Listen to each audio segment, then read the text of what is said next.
everybody, we are back. My hair is messed up from the last video. We are here to discuss my favorite albums of 2020. Again, we're doing top 10 favorite albums. Ranking wise, it's completely random. I literally wrote this down really quick. Yeah, so let's talk about it. As I said in my songs video, playlist linked below. We got a Spotify, we got an Apple Music playlist of all my favorite songs, all my favorite albums. I was gonna do 20 of my favorite albums, 20 of my favorite songs, but I didn't want to bore you to death. So whatever I don't mention in this video, it might be in my playlist. So we love a teaser. Yeah, and I'm really excited to talk about it. Again, this is my opinion. You know, like this clip. That's my opinion! Exactly, that's my opinion. You know, if I didn't mention any of your faves, even if you check out my playlist after, comment down below or come for me on Twitter and Instagram at MelodyReports, because you do anyway, and we'll talk about it. But again, I feel like me and my subscribers, our friends, were like this, you know, love you guys. And I just want to talk to you guys about like what I had on repeat an unhealthy amount of times, because honestly, I think I need to vent about this because we sure did in the last video. Now let's get in. So wait, let's do a transition. Hello, we are here. Now let's start off with number 10, which is none other than Chlo and Halle with their sophomore album, Ungodly Hour. Now I've said this multiple times in my videos that it's so hard to produce, to present a sophomore album after you've had such a wave, such a ride with your first album, period, point blank. We've seen the waves crash on some artists. We've seen the waves rise with some artists. I don't know, I don't surf. Yeah, I think Ungodly Hour is R&B / pop perfection. I feel like Chlo and Halle really solidified their sound with this album, really solidified their songwriting, their production. On this album, I was like listening to it full through and I was like, okay, bring it back. Like I had to listen to it all over again immediately after I finished, because I'm like, it's that good. These girls are slept on in my opinion, and they should not be. So let's start off with streaming this album and then, you know, support them till the day we stop listening to music. I was not going to go that far, ladies and gentlemen. Okay, now on to number 9, which is Kid Cudi with his Man on the Moon 3, Chosen. The trilogy, the trifecta has been completed. You know, at the end of the album he says something. Now Kid Cudi, if you know me in real life, is one of my favorite artists of all time. Period, point blank. The first Man on the Moon is one of my favorite albums of all time. Period, point blank. Intergalactic is my favorite song. But Chosen, 10 years after, you guys, I was in like a trance listening to the song. No, I wasn't under the influence of anything. But this album, if you never heard a Kid Cudi song or album, again, I don't know what you're doing. I feel like Chosen is such a good bookend to what he started with in the beginning. Again, it has like the sonic flow of this entire album from beginning to end. We get up tempo, we get Mr. Rager, and then at the end he's kind of like calming us down and he's like, there you go, like Kid Cudi, love it, amazing. I was very happy with this. We love that. Okay, on to number 8. Please do not log off. It is Tickets to My Downfall, Machine Gun Kelly. Okay, don't log off. Let me explain why. Don't come for me. Pop punk is better than ever, ladies and gentlemen, in 2020, and let me explain why. Machine Gun Kelly, sir, if you're watching this, you're probably not.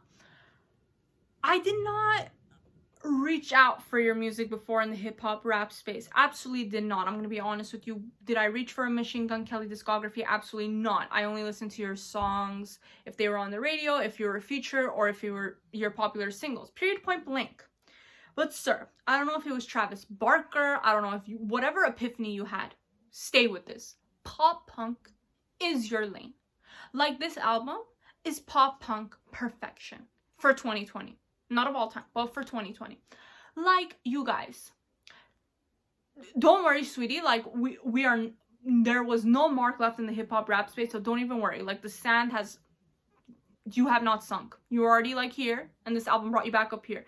You guys, that album is too good. Oh my god, Tickets to My Downfall. Like, you get everything for pop punk. If you're a fan or not, you should listen to it. Anyways, let's go on. Let's cool down, Melody, relax. We're on to number 7, Love Goes by Sam Smith. Now, I was really excited about this album because all the singles that he was releasing, I was like, oh my god, it's better than his sophomore album that tanked. Let's be real. Again, as I discussed before, sophomore albums are hard to, you know, present to your diehard fans or new fans when your first album was so prolific in a sense of, you know, he like swept the Grammys, all the reviews, started his entire career, made his sound, XYZ. And of course, I don't want to say tanked, but like his sophomore album absolutely did not perform what his first album presented to us. But his third album, I was like, oh my god, the singles are so good, let's go. And then he completely wanted to, you know, he like scrapped the third album and he's like, I'm coming back, don't worry. And he did, and like he made this like entire new vision, whatever the vision was before, okay, to die for, now it's love goes. I think this album is so beautiful, to the extent that I've maybe listened to it more than his first album. Again, full through, run through, beginning to end. We get pop, up tempo, we go into mid tempo, and then we go into crying Sam Smith down tempo. But again, that's what we love about him. I feel like the features that he has on this album, the production collaboration that he has on this album, no skips, really. I think you'll really love it. Anyways, stream it, we love it.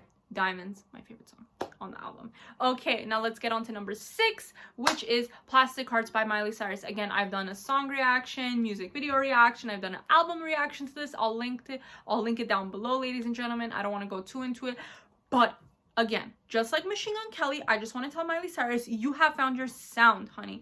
Like, pop rock / just overall rock is your sound. Like, it fits you. I totally get the brand. I totally see it. You are the Joan Jett of this current generation. Like, I get it. Like, this worked for you. This album is, again, beginning to end, chef's kiss, no skips, too good, amazing. That's all I gotta say. If you want to hear my full thoughts, linked below. Okay, now on to number 5. It's a duo. It's a, you know, rap together type of thing. It is Folklore with Evermore by Taylor Swift. Now, let's discuss real quick. Now, I love Taylor Swift. That's already been stated on my social media, on here. We love her here. Come for me. I do not care. Now, I love her pop stuff more. Gonna say that right now. Now, when Folklore came out, my mind was not ready for that. To be honest with you, my wires were crossed, as we can say. Like, I was like, whoa, this is very different for a second, what I was expecting, because Lover, it was like barely we like breathed the album. It was less than a year since Lover dropped. I was like, okay, this is a lot. Let me listen to it. Again, after multiple listens, I was like, this is beautiful. So sonically, her songwriting, her imagery, it is present. Her trifecta, her holy trinity is present in both of these albums. It's really beautiful, you guys. But honestly, if you were like into 1989 Taylor Swift, you're not gonna like this album. I'm gonna tell you this right now. To the extent that if you only like the 1989 Taylor Swift, not if that's one of your favorite albums from Taylor Swift, because it's very different. But again, if you just really focus on it, you'll really love it. But honestly, it is a gorgeous album. Okay, on to number 4, Weird, Youngblood. Again, I can make a complete different video on why I love this kid, his artistry, and everything. But I'm just going to talk about why I love this album. I was so excited that his second album was dropping this year because I love the first one so much. Now, I've talked about it on social media. I've talked about him before. I think this kid is one of my favorite artists of this current generation. What he stands for, what he believes in, what he represents for the youth. Oh my god. Like, I wish there were more artists like him, because I feel like alone, like, if you take his name just as an artist away and what he's doing for the future generation of kids, oh my god, unbelievable. But this album has everything, let me tell you. So if you're a Beastie Boys fan, if you are a Green Day fan, if you are a fan of British pop punk, if you're a fan of British punk, if you're a fan of British rock, you will like this album because it has everything. It even has bubblegum pop for you, ladies and gentlemen. It has a Julia Michaels songwriting collaboration on this album. Like, beginning to end, I have not stopped listening to this album because it is so beautiful, lyrically, sonically, just like Taylor Swift. Come for me, I don't care. it's just such a fun album. It's such a fun album that I'm like, I can't believe, like, kids are so lucky, like young kids right now, to be like, yeah, Youngblood is one of my favorite albums. Now let's do one more transition and let's talk about top 3. Hello, we are here to quickly talk about top 3. Okay, so my third favorite album of the year, no particular order, is Under My Influence by the Aces. I think this is one of my favorite artists that I've discovered this year. Next to 24 Karat Gold. This girl group is amazing. They write their own songs with other people. Production credits. They play all their instruments. They are too good.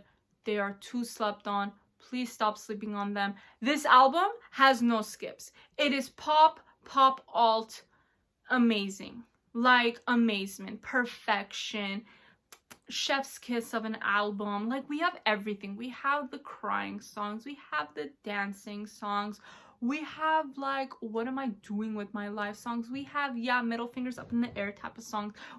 Everything. The Aces give us everything. Like, these girls are too good. Like, please stream Under My Influence because it just gives it to us, ladies and gentlemen. Need I say more? Anyways, let's get on to number 2, which is Calm by 5 Seconds of Summer. Again, don't log off because I put them at number 2 for a particular reason. This album was slept on. This album was slept on. It came out the same week as Dua Lipa's album.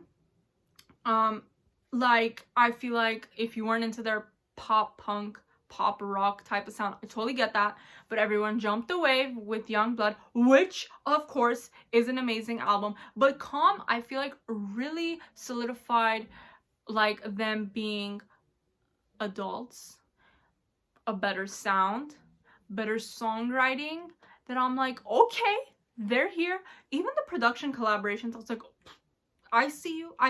Like, this album is like a roller coaster ride of emotions that you're here for. You know what I'm saying?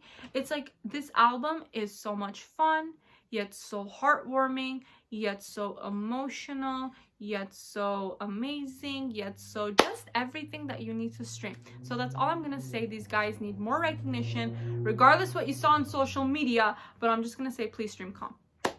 Now, we are here to number 1. None other than, drumroll please, we have Dua Lipa with Future Nostalgia. Okay, let's talk about this album. Again, linked in the description below on my full thoughts. But again, this was pop disco masterpiece. Yeah, I'm saying it. It's nominated for Album of the Year, and if it wins, I will be totally happy about that because she deserves it. You guys, this album has no skips.